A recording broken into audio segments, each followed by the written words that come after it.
విధ్వంసం కావచ్చు, ప్రత్యేకమైనటువంటి మార్క్ ఏం లేదు, రెండే రెండు ఉన్నాయి.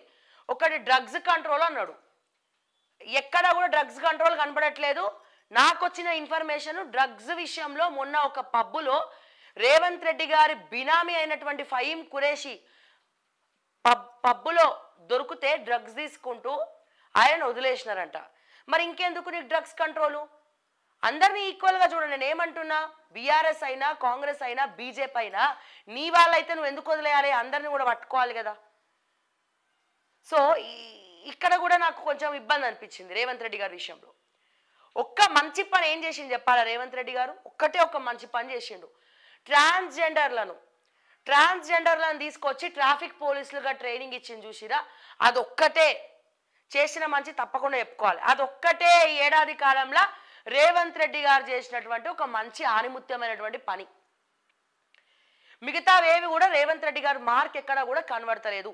నాట్ ఓన్లీ రేవంత్ రెడ్డి గారు, ఇక్కడ నేను ఒక్క రేవంత్ రెడ్డినే నేను తిడతలేను. క్యాబినెట్ లో ఉన్న ప్రతి ఒక్క మంత్రి దోచుక తింటా అన్నాడు పైసలు. క్యాబినెట్ లో ఉన్న ప్రతి ఒక్క మంత్రి, నోట్ దిస్ పాయింట్ ప్రజలారా, ప్రతి ఒక్క మంత్రి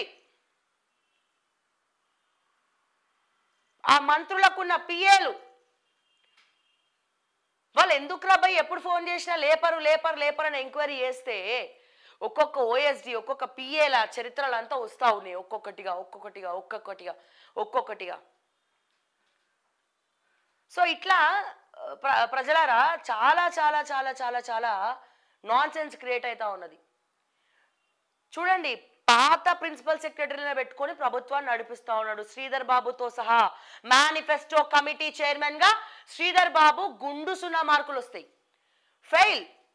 ఐటీ శాఖ మంత్రిగా ఫెయిల్, మేనిఫెస్టో కమిటీ చైర్మన్ గా ఫెయిల్.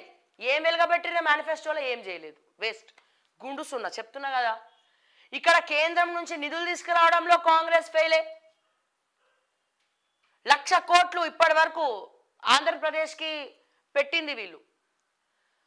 సో ఇట్లా ఇటువంటి పరిస్థితి ఉన్నప్పుడు ప్రజలారా, రేవంత్ రెడ్డి గారు ప్రత్యేకమైనటువంటి పార్టీ పెట్టాలి. అందుకే ఈయన మొత్తం సంపాదించుకుంటున్నాడు.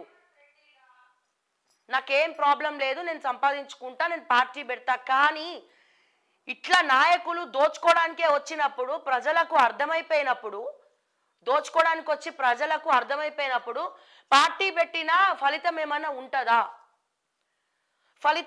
ఉంటుందా ప్రజలారా? ఉంటుందా మీరు చెప్పండి? ప్రజలు నమ్ముతారా? కాంగ్రెస్ అంటే సామాన్యులు అంటే కాంగ్రెస్ చరిత్ర చెప్తాంది. సామాన్యుల